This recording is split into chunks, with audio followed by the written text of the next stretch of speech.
आदि गुरु नमः जुगाद गुरु नमः सतगुरु नमः श्री गुरुदेव नमः। सचकृतार धाम से गुरु प्यारी सारी सात संगत को सचकृतार कहते हुए रब्बी उपदेश के विषय में आज गुरु बाबा नानक जी हिंदू गुरु मुस्लिम के पीर वली अल्लाह भी जिनको कहा जाता है, क्योंकि सचकृतार धाम पे पीर साईं मुर्शिद पीर पास 11वीं सरकार लगदाता सच्ची सरकार से जोगी बाबा पौना हार और गुरु बाबा नानक जी का गुरु नानक थड़ा, जो कि हिंदू के गुरु मुस्लिम के पीर वली अल्लाह, जिनकी मोहब्बत, जिनके ज्ञान, जिनके उपदेश के आगे ये सारी दुनिया नरमस्तक झुकती है, उनको सलाम मानती है। पीर फकीर भी, सूफी संत भी सारे उनको वली अल्लाह मानते थे। तो गुरु नानक देव हिंदू गुरु मुस्लिम के पीर का लक़ब उनको मिला है। तो उन्होंने कैसे सिद्ध किया कि सबका मालिक एक है, जब एकोनकार से ही सब कुछ ये शुरू हुआ। जहाँ भी गुरु नानक देव जाते थे वह एकोनकार सतनाम यही जगह के नारा लगाते थे। तो अपनी उदासियों मतलब यात्राओं के दौरान जब वो बगदाद शरीफ में पहुँचे तो वहाँ जाके जब उन्होंने एकोनकार सतनाम का नारा लगाया तो शरीयत में, इस्लाम में कई बातों को शिरक माना जाता है, साज बजानों को। लेकिन जो सूफियाना कवाली सिस्टम, ये मुर्शिद वली अल्लाह बुजुर्गों का राह, इस पे चल के अल्लाह ताला की इबादत करना, ये सूफीज़म में आ जाता है। लेकिन इस्लाम में जो शरा में जहाँ नियम में बंध जाते हैं, जब कुरान की तिलावत जो लोग करते हैं, और उसने भी शिया सुन्नी दो तरह के हैं, आधे पीरों को मानते हैं, आधे सीधे ही 5 नमाज की टाइम की नमाज अदा करते हैं और जामा मस्जिद जाते हैं। ऐसे ही हर धर्म का जब बंटवारा हुआ पड़ा था, हिंदू भी मुस्लिम भी, तो उन्होंने देखा कि ये दोनों ही पंथ, दोनों को ही समझाने की ज़रूरत है। तो उन्होंने बाला मर्दान ने अपने दोस्तों को साथ में लिया, एक हिंदू एक मुस्लिम, दोनों को लेते हुए हिंदुओं के तीर्थों पे भी गए। तो वहाँ सनातन समझाया जाके हम एक ही ईश्वर की संतान और मोमीन मुस्लिम दिल जुबान से इस्लाम जो अल्लाह की खुदा की बंदगी करना सिखाता है, उनको भी उनके जो सूफी घराने से, जैसा बाबा फरीदुद्दीन गंजे शकर बाबा फरीद के श्लोक लेके एकता करने के लिए पवित्र श्री गुरु ग्रंथ साहब में उन्होंने दर्ज किए। पर आगे उनकी गद्दी आगे चलते चलते, जैसे गुरु नानक जी ने 10 स्वरूप बदले, तो 10 में वही जो थी, तो वो वली अल्लाह ही रहे, हिंदुओं के गुरु मुस्लिम के पीर ही हुए। जहाँ गुरु गोबिंद सिंह बने तो उच्च कोटि का पीर उनको कह दिया। लेकिन वही जोत जो हिंदू गुरु मुस्लिम के पीर और गुरु नानक को कह दिया, तो वही जोत तक चलेगी। तो वो जब बगदाद शरीफ गए, मुल्तान शरीफ गए, मथुरा वृंदावन गए, अजमेर शरीफ गए, ये सब उनकी उदासियों में, यात्राओं में जिक्र आता है। तो कहीं भी जाके वो जहाँ भी जाते तो एक ओंकार सतनाम का नारा लगाते थे और मर्दाना उनके साथ रबाब बजाता था। तो जैसी जैसी वाणी उतरती थी उन पे सचखंड से, सतलोक से, अकाल पुरख की वैसी वैसी दर्ज की जाती थी। तो 10 जोतों तक गुरु नानक का ही नाम चला। हालांकि गुरु अंगद देव, गुरु अमरदास, गुरु रामदास, गुरु अर्जन देव, हर गोबिंद, हर राय, हर कृष्ण, गुरु तेग बहादुर, गुरु गोबिंद सिंह, पवित्र श्री गुरु ग्रंथ साहिब, इस तरह से स्वरूप बदलते गए, महला पहला दूसरा शरीर, लेकिन जोत ने सब जगह गुरु नानक जी का ही नाम हुआ। ऐसे ही ख्वाजा जी की गद्दी में जो बैठा तो आगे ख्वाजा जी का ही नाम चला, फरीद जी की गद्दी में बैठा फरीद जी का ही नाम चला, चिश्ती घराने में, कादरी घराने में। तो बगदाद शरीफ जब वो पहुँचे तो आगे आगे उनके कह लो कि जो मुरीद थे या चेले थे, उनके हाथों में जब गद्दी आई या सेवा आई, तो वो सारी बातें जो सिद्ध महात्मा महापुरुषों में थी, जैसा ज्ञान था, जैसी उन्होंने नींव स्थापन की हुई थी, वो सब जब कलयुग के प्रभाव से ऐसे जाने लगी, खोने लगी। तो गुरु नानक देव जी उसको सही करने के लिए नौखंड पृथ्वी में घूमे, सबको उपदेश देने, सबको सिखाने। क्योंकि संत महात्मा को दुख होता है कि दुनिया सुख शांति प्रेम आनंद मांग रही है, सुकून, और इसकी मंजिल तो टारगेट तो बाई नेचर सही है, ये आनंद सुकून प्रेम जाता है, लेकिन इसकी दिशा है जो वो गलत है। वो उतना ही आनंद से, शांति से, सुकून से दूर जाता जा रहा है। जैसे माँ क्या करती है, अगर बिस्तर भीग जाए तो खुद जो भीगा उस साइड हो जाती है, बच्चे को सूखे साइड सुला देती है। इसी तरह से गुरु नानक देव जी को दुख था कि हिंदू भी, शूद्र, ब्राह्मण, वैश्य, इन सब 4 वर्णों में, 4 आश्रमों में, मुस्लिम भी, सिया सुन्नियों में, आज हम सिख पंथ भी देखते हैं कि अलग अलग नामधारियों में अलग बंट गया, रविदासियों में अलग बंट गया। तो उनकी ये सारी मेहनत थी एक ओंकार समझाना।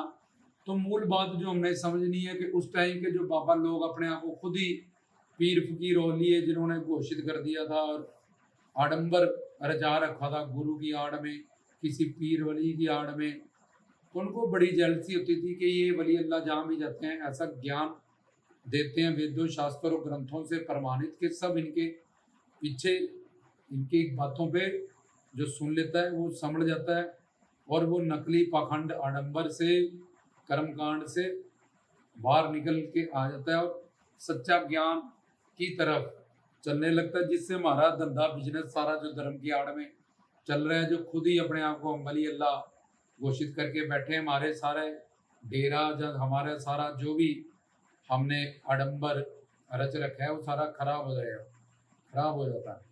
तो उन्होंने उस टाइम के जो बगदाद शरीफ में जिनकी हुकूमत थी, जिन मौलवियों की, जो अपने आप को घोषित करने वाले गुरु, तो उन्होंने कहा कि ये शिरक है, तुमने यहाँ के रबाब बजाई और गुरबानी गाई। तो गुरु नानक देव जी को बोला कि आपको यहाँ से जो बड़े हैं, सबसे काजी हैं यहाँ के मौलवी हैं, जो अपने आप को वली कहने वाले, सारे इकट्ठे हो गए उनको डीमोरलाइज करने के लिए या जानबूझ के उनकी परीक्षा लेने के लिए। और वैसे संत महात्मा ऐसी लीलाएं खुद करते हैं ताकि प्रवचन हो, ज्ञान हो और सबको ज्ञान मिले। जैसे अर्जुन नर नारायण का अवतार है, अर्जुन और कृष्ण, लेकिन हमको ज्ञान मिले गीता का, अर्जुन पूछता जाता है सवाल, और 700 श्लोकों की गीता 18 अध्यायों की।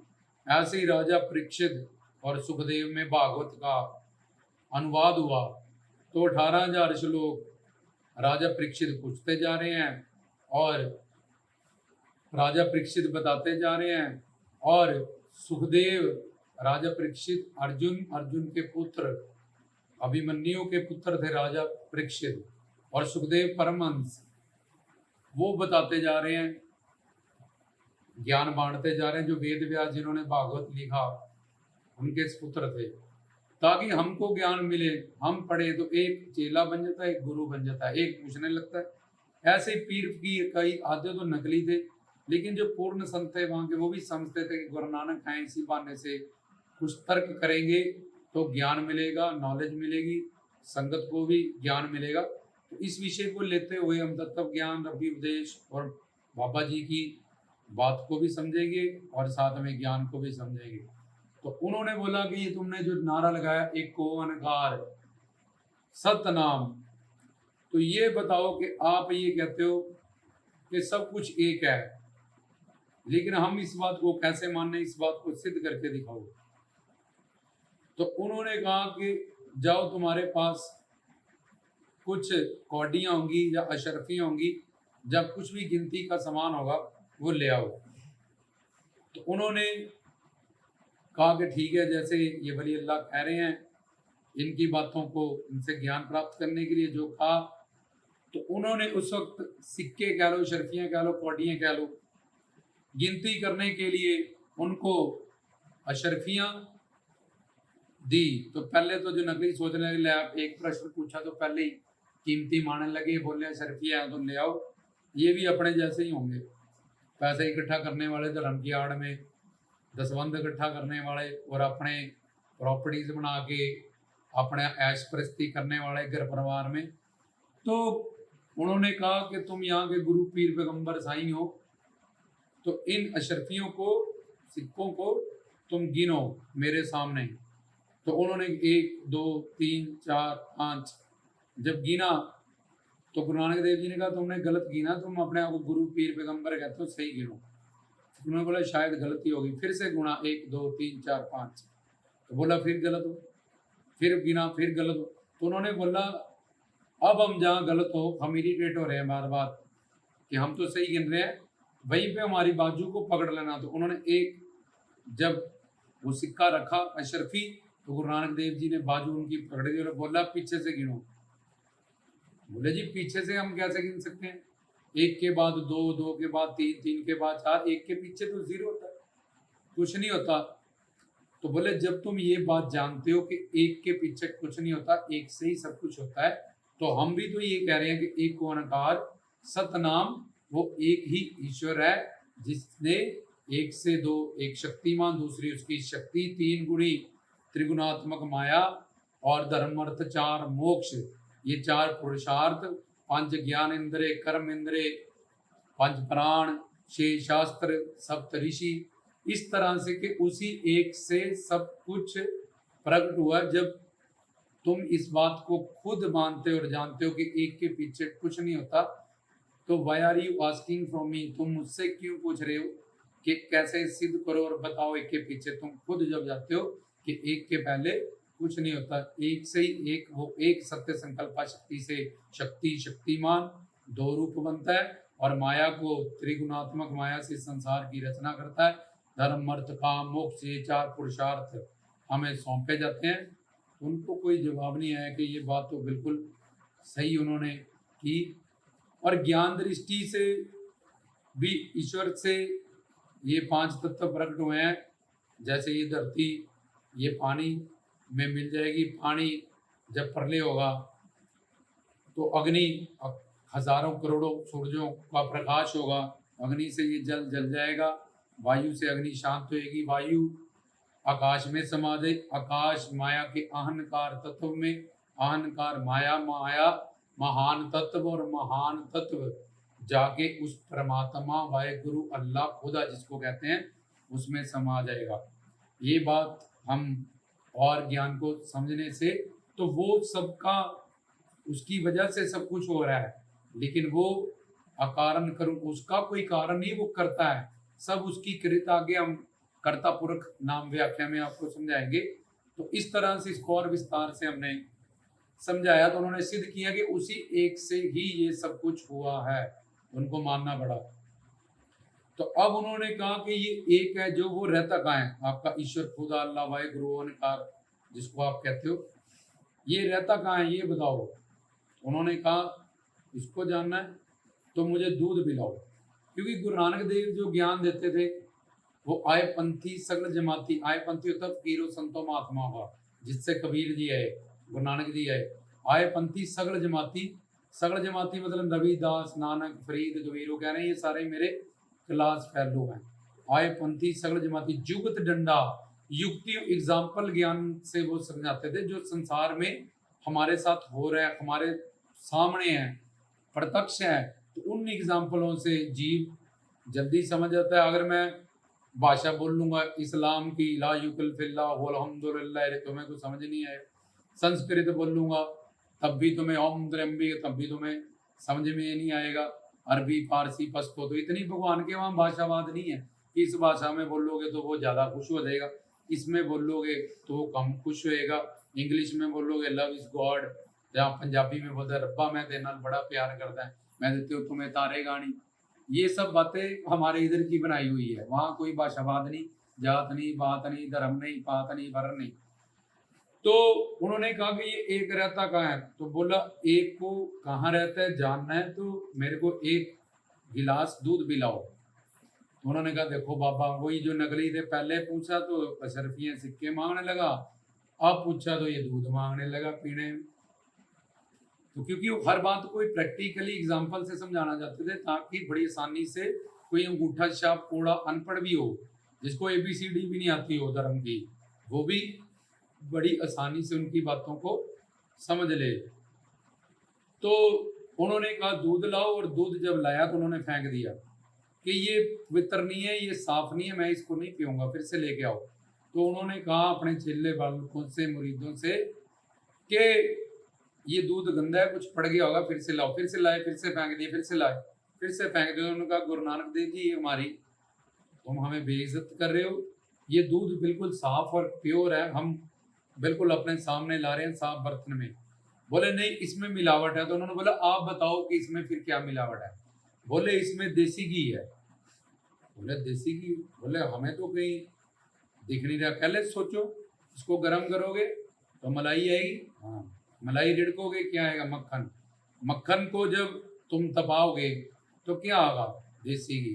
तो तुम यहाँ के पीर पैगंबर गुरु बने हो, वली अल्लाह अपने आप को, तो क्या इसमें देसी घी है कि नहीं? बोले हाँ, इसमें देसी घी है। कब मिलेगा? जब इसको तपाएंगे और एक प्रोसेस से ये बीतेगा।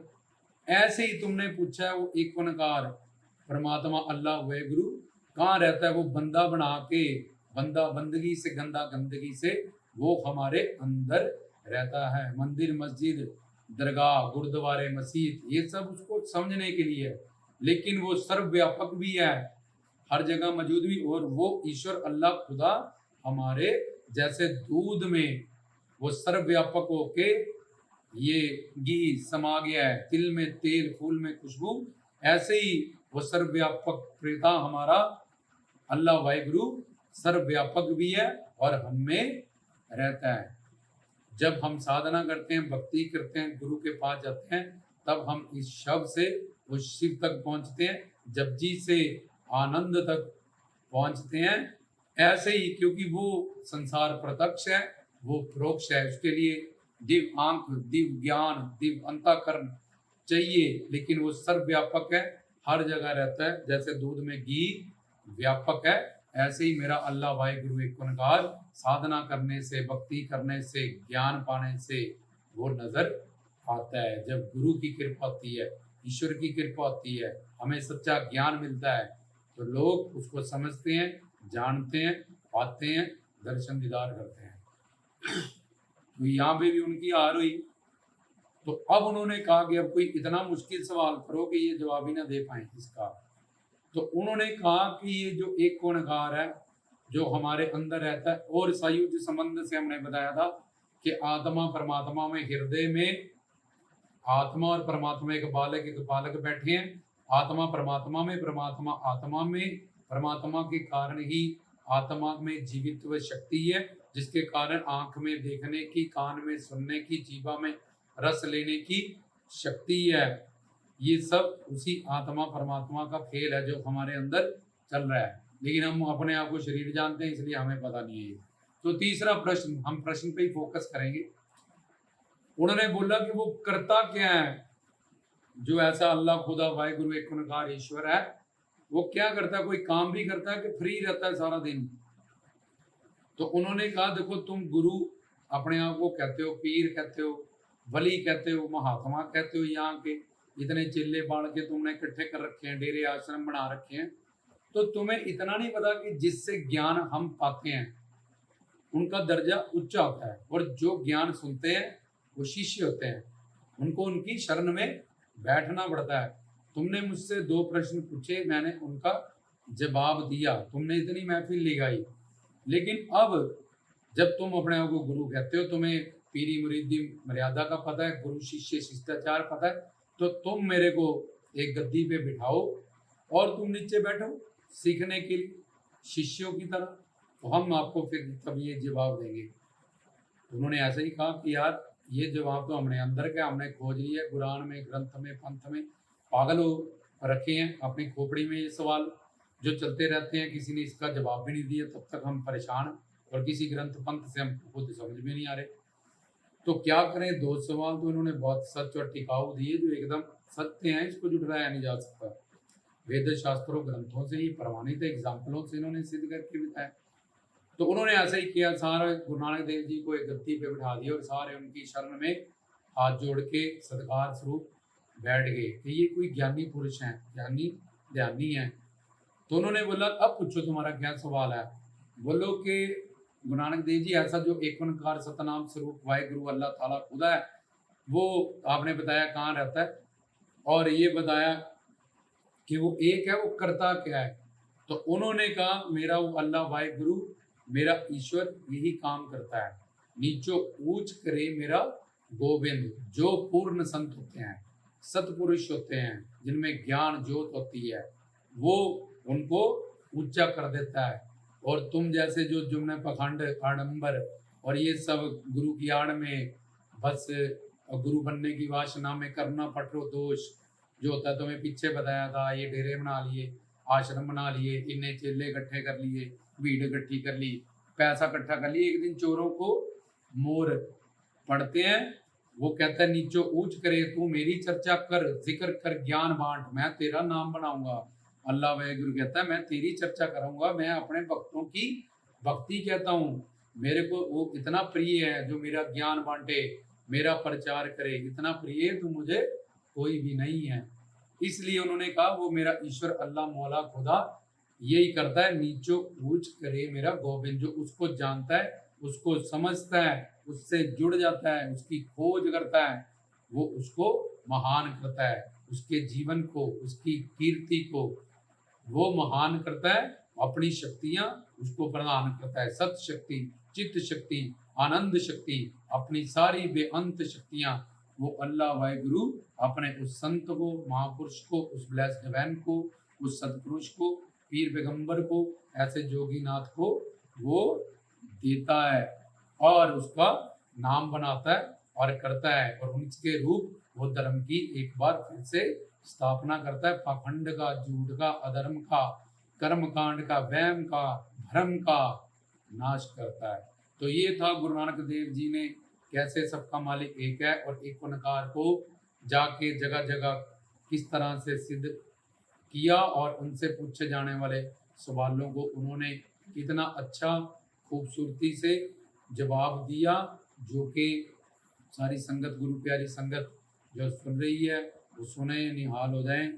तो धन गुरु नानक, धन बाबा नानक जी के नाम से और बड़ी सारी बातें, करता पुरख को डिटेल में, अकाल पुरख को डिटेल में हम आगे प्रवचन गुरु नानक वाणी जी के, जगदाता जी के, पौणा हरि जी के, शिव शक्ति के, ये सब विषय जिनसे हमारा कल्याण हो, हमें वेदों शास्त्रों ग्रंथों का निचोड़ मिले, रहबरों की वाणी का हम लगातार अखंड रिकॉर्ड कर रहे हैं और आगे भी करते जाएंगे। आप सबका ख्याल मिल रहा है, संजोग मिल रहा है, उसके लिए बहुत आनंद, बहुत खुशी होती है। तो गुरु प्यारी साथ संगत का सदगुरु कल्याण करे, मेहर करे, रामदास की तरफ से।